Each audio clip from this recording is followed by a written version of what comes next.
हमारे चैनल को सब्सक्राइब करें और नई अपडेट्स के लिए घंटी के बटन को जरूर दबाएं।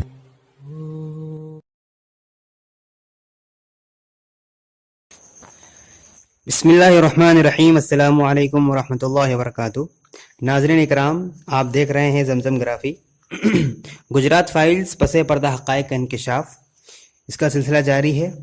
बाब चहारुम यहाँ चैप्टर नंबर 4 चल रहा है। आज इसका एपिसोड नंबर 2 है। आइए शुरू करते हैं। शुरू करने से पहले गुजारिश है कि अगर चैनल आपने सब्सक्राइब न किया हो तो सब्सक्राइब कर लीजिएगा। जैसे जैसे हमारी मुलाकात आगे बढ़ी वैसे वैसे फरियाद ऋषि का इस्तराब यानी परेशानी बढ़ती रही, लेकिन तब तक वो बहुत कुछ कह चुके थे। हमारी तीसरी मुलाकात के लिए मैं उनसे तन्हा ही मिलने गई। इस दफ़ा मैंने माई को आराम देने का फ़ैसला किया था ताकि वो माया कोडनानी के ऑफिस जाकर हमारे शूटिंग के खातिर मुआयना करके आए। इसका मशवरा माइक ने खुद ही दिया था। उसने कहा था क्या हम कुछ ऐसा ना करें जिससे उन लोगों को यकीन आ जाए कि हम सचमुच फिल्म साज हैं।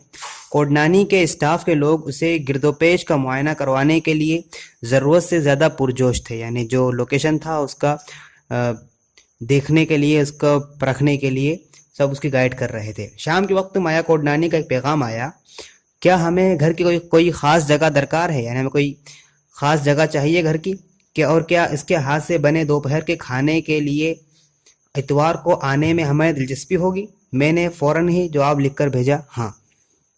उस दिन जब मैं फरियाद ऋषि से मिलने पहुंची तो देखा कि वो उस अखबार के नुस्खे छांट कर अलग किए हुए हैं जिसको वो शाये करते थे। उन्होंने कहा कि उनमें से जो चाहे आप ले सकती है। मेरा ख्याल है कि आपके पास मेरे बारे में अब सारी मालूमात हैं। आप शूटिंग कब शुरू कर रही हैं? वो घबराए हुए और परेशान लग रहे थे। ज़बान हाल से उनका साफ पता चल रहा था, यानी बॉडी लैंग्वेज उनकी साफ बता रही थी। उन्होंने कुछ ज़्यादा ही इंकिशाफ कर दिया था और उसका अंदाज़ा उनको भी था। उस दौर की सारी तफसीलात उन्होंने बताई थी जब वो रियासती ATS के सरबराह के ओहदे पर फाइज थे। देर रात वज़ीर दाखिला अमित शाह के साथ उसके बंगले पर अपनी खुफिया मीटिंग का जिक्र भी किया था।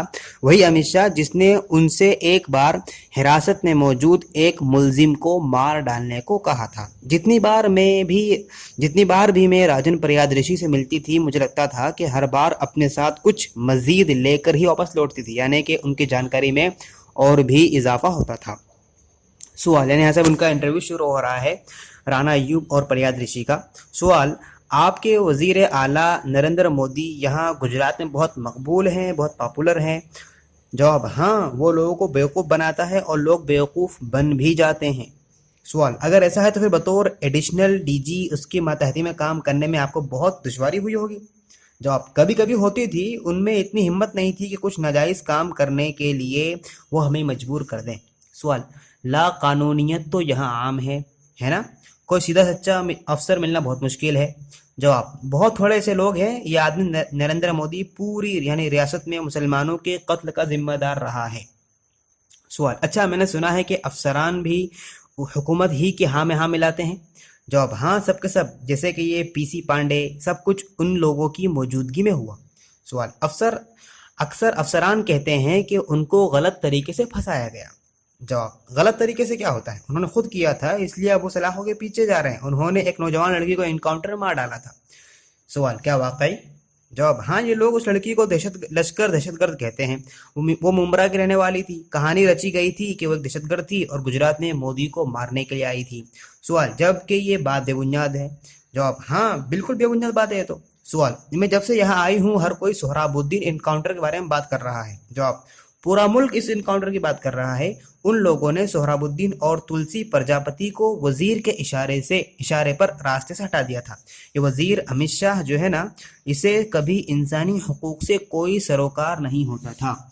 हम लोगों से वो कहा करता था कि मैं उस इंसानी हुकूक कमीशनों में एतमाद नहीं रखता हूँ, और अब इसको देखो, अदालतों ने भी उसको जमानत दे दी है।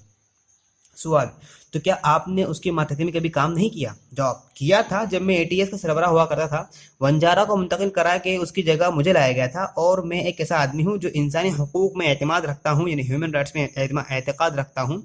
ये शाह मुझे अपने बंगले पर बुलाता है। अब चूंकि मैं कभी किसी के बंगले पर गया नहीं हूँ, न ही किसी घर या ऑफिस में गया हूँ, तो मैंने उससे कह दिया, सर मैंने आपका बंगला नहीं देखा है। ये सुनकर वो भौचक्का रह गया और पूछने लगा कि आपने मेरा बंगला क्यों नहीं देखा है। फिर बोला कि ठीक है, मैं अपनी ज़ाती गाड़ी यानी पर्सनल गाड़ी आपके लिए भेजूंगा, आप उसमें आए। लिहाजा जब मैं वहाँ पहुंचा तो कहने लगा, अच्छा आपने एक बंदे को अरेस्ट किया है ना, जो अभी आया है एटीएस में, उसको मार डालने का है। मैंने कुछ तासुर नहीं दिया। तो फिर वो बोला, देखो मार डालो, ऐसे आदमी को जीने कोई हक नहीं है। मैं फौरन अपने दफ्तर में आया और अपने मातहत अफसरान की एक मीटिंग मुनाकिद की, यानी एक मीटिंग बुलाई। मुझे अंदेशा था कि अमित शाह बिला वास्ता उन लोगों को अहकाम जारी करके उस शख्स को मरवा देगा। इसलिए मैंने उन लोगों से कहा कि देखो, इसको मारने के अहकामात मुझे दिए गए हैं, ऑर्डर मुझे मिला है, लेकिन कोई भी उसको हाथ नहीं लगाएगा। बस इससे पूछताछ करो, मुझे कहा गया है, लेकिन ये मैं नहीं कर रहा हूँ, इसलिए तुम भी ऐसा करने के पाबंद नहीं हो। सवाल, तो ये तो एक तरह की बहादुरी थी आपकी।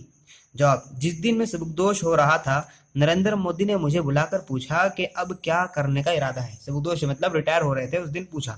इस तरह के और भी सवाल किए। मैंने उससे कहा कि किस तरह मुझे दबाया। फिर वो बोला कि अच्छा ये बताओ, सरकार के खिलाफ कौन कौन लोग हैं, मेरा मतलब कितने अफसर सरकार के खिलाफ हैं। तब मैंने मोदी से पूछा, क्या मुझे कुछ पूछने की इजाज़त है? उसने कहा, पूछो।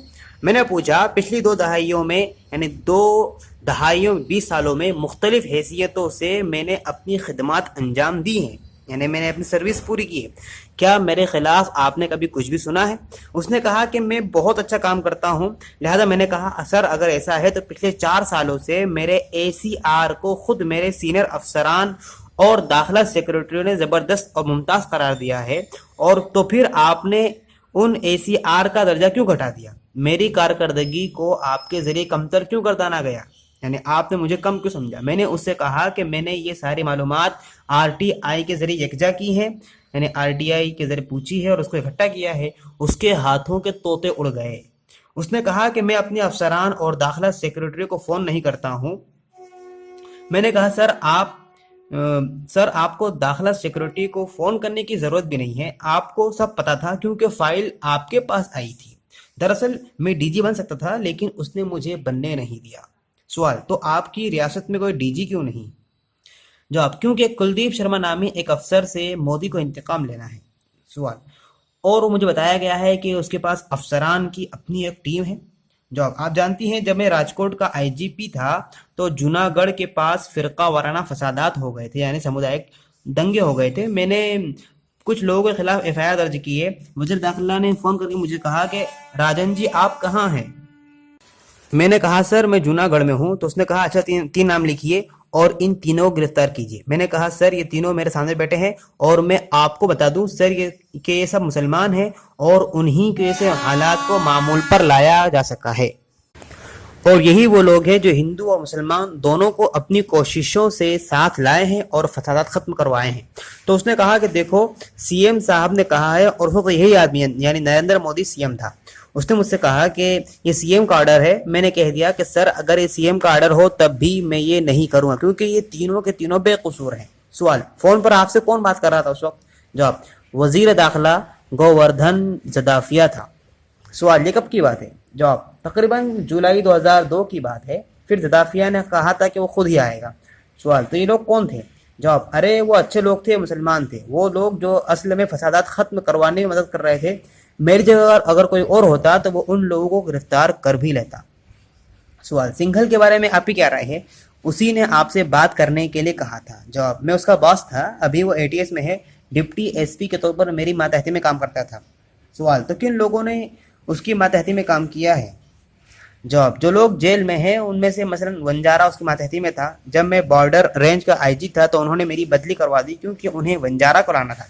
उसके लिए उन्होंने ओहदे को भी कम किया ताकि उसके लिए जगह बनाई जा सके। सवाल, तो क्या यहाँ की पुलिस मुसलमान मुखालिफ है? जवाब, नहीं, दरअसल ये सियासी लीडरान ऐसे हैं, अगर कोई अफसर की उनकी नहीं सुनता है तो ये ऐसे अफसरों को साइड पोस्टिंग पर भेज देते हैं। अब वो क्या करें? سوال: امت شاہ نے جس آدمی کو راستے سے ہٹانے کے لیے آپ سے بولا تھا کیا وہ مسلمان تھا؟ جواب: نہیں، وہ اس کو اس لیے ہٹانا چاہتا تھا کیونکہ بزنس لابی کی طرف سے دباؤ تھا۔ دیکھیے، یہ میرے اور آپ کے درمیان کی بات ہے۔ ایک زمانے میں یہ لوگ ونجارا اور اس کی ٹولی کے 5 سرداروں کو گرفتار کیا تھا، ان میں سے ایک کانسٹیبل بھی تھا۔ ونجارا نے کہا کہ ان کو انکاؤنٹر مار ڈالنا چاہیے کیونکہ یہ دہشت گرد ہیں۔ قسمت سے پانڈیان اس زمانے میں ایس پی ہوا کرتا تھا اور اس نے ایسا کرنے سے انکار کر دیا، لہذا پانچوں یعنی جو معصوم تھے وہ بچ گئے۔ سوال: لیکن افسران واقعی مسلم مخالف نہیں ہیں؟ جواب: نہیں، وہ نہیں ہے۔ سیاسی لیڈران ان کو یہ سب کرنے پر مجبور کرتے ہیں۔ اگر آپ راست باز ہیں تو وہ کبھی بھی آپ کو ایک عہدے پر نہیں رہنے دیں گے۔ دیکھیے، ان لوگوں نے رنجش رائے اور راہل شرما کا کیا حال کیا ہے۔